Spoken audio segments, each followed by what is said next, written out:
नमस्ते भारत, रिपब्लिक भारत देख रहे हैं आप और मैं हूं आपके साथ वैभव मिश्रा। दिन की शुरुआत एक बहुत अहम खबर से करेंगे। दरअसल धर्मांतरण केस में मुख्य आरोपी शहनवाज उर्फ बद्दो की गिरफ्तारी हो चुकी है और अब इस पूरे मामले में लगातार उससे पूछताछ जारी है। इसी से जुड़ी एक रिपोर्ट आपको दिखाते हैं।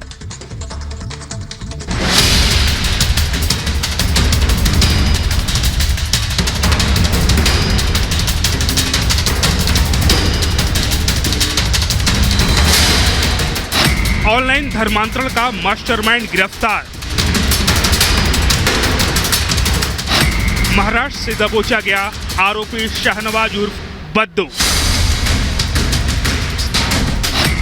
बद्दो बोलेगा, गेमिंग ऐप से धर्मांतरण का राज खोलेगा। तस्वीरों में दिख रहा ये वही शहनवाज उर्फ बद्दो है जो गेमिंग ऐप के जरिए मासूमों को धर्मांतरण के जाल में फंसाता था। ऑनलाइन धर्मांतरण का ये वही मास्टरमाइंड है जाने कितनों को बरगलाकर उनका धर्म परिवर्तन कराया।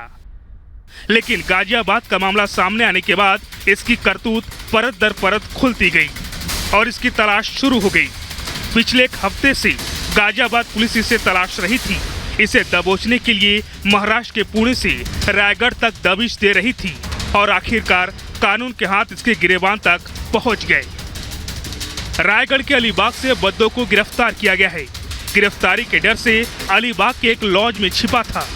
पुलिस से बचने में उसकी मदद उसका भाई शाहजेब खान करता था, लेकिन उसके रिश्तेदारों की कॉल डिटेल से बद्दो की लोकेशन का पता चल गया और पुलिस ने छापा मारकर लॉज से बद्दो और उसके भाई को गिरफ्तार कर लिया।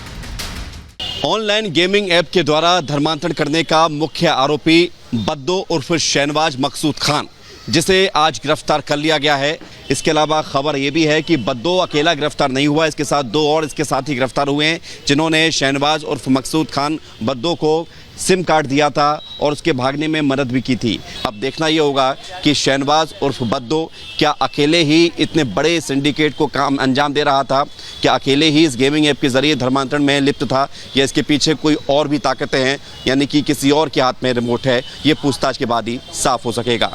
गिरफ्तारी के बाद धर्मांतरण के मास्टरमाइंड को मुंद्रा पुलिस स्टेशन लाया गया। आज उसे लोकल कोर्ट में पेश किया जाएगा और गाजियाबाद पुलिस कोर्ट से ट्रांजिट रिमांड मांगेगी। लेकिन इससे पहले गिरफ्तारी के बाद उसने पूछताछ में कई चौंकाने वाले खुलासे किए। उसने बताया कि फोर्टनाइट गेमिंग ऐप के जरिए उसकी गाजियाबाद के एक नाबालिग से पहचान हुई थी और फिर दोनों एक दूसरे से डिस्कॉर्ड ऐप के जरिए बात करने लगे। इसके बाद दोनों ने फोर्टनाइट ऐप पर गेम खेलना बंद कर दिया। लेकिन 2021 दिसंबर में एक बार फिर वॉलरेंट के जरिए दोनों गेम खेलने लगे और गेम खेलते खेलते आइस बॉक्स के टारगेट पर पहुंची और यही पहली बार धर्मांतरण को लेकर दोनों में बातचीत हुई। इसके बाद बद्दो लगातार गाजियाबाद के नाबालिग के संपर्क में रहा। उसे बरगलाने के लिए जाकिर नाइक की तकरीरें भेजता रहा और उसके बहकावे में आकर गाजियाबाद के मासूम ने समुदाय विशेष के तौर तरीके अपना लिए। नमाज पढ़ने के लिए मस्जिद जाने लगा और जब यह खुलासा हुआ तभी से बद्दो की तलाश थी और अब जब वो गिरफ्तार हो गया है तो पता लगाने की कोशिश है कि उसने धर्मांतरण के जाल में और कितने मासूमों को फंसाया था।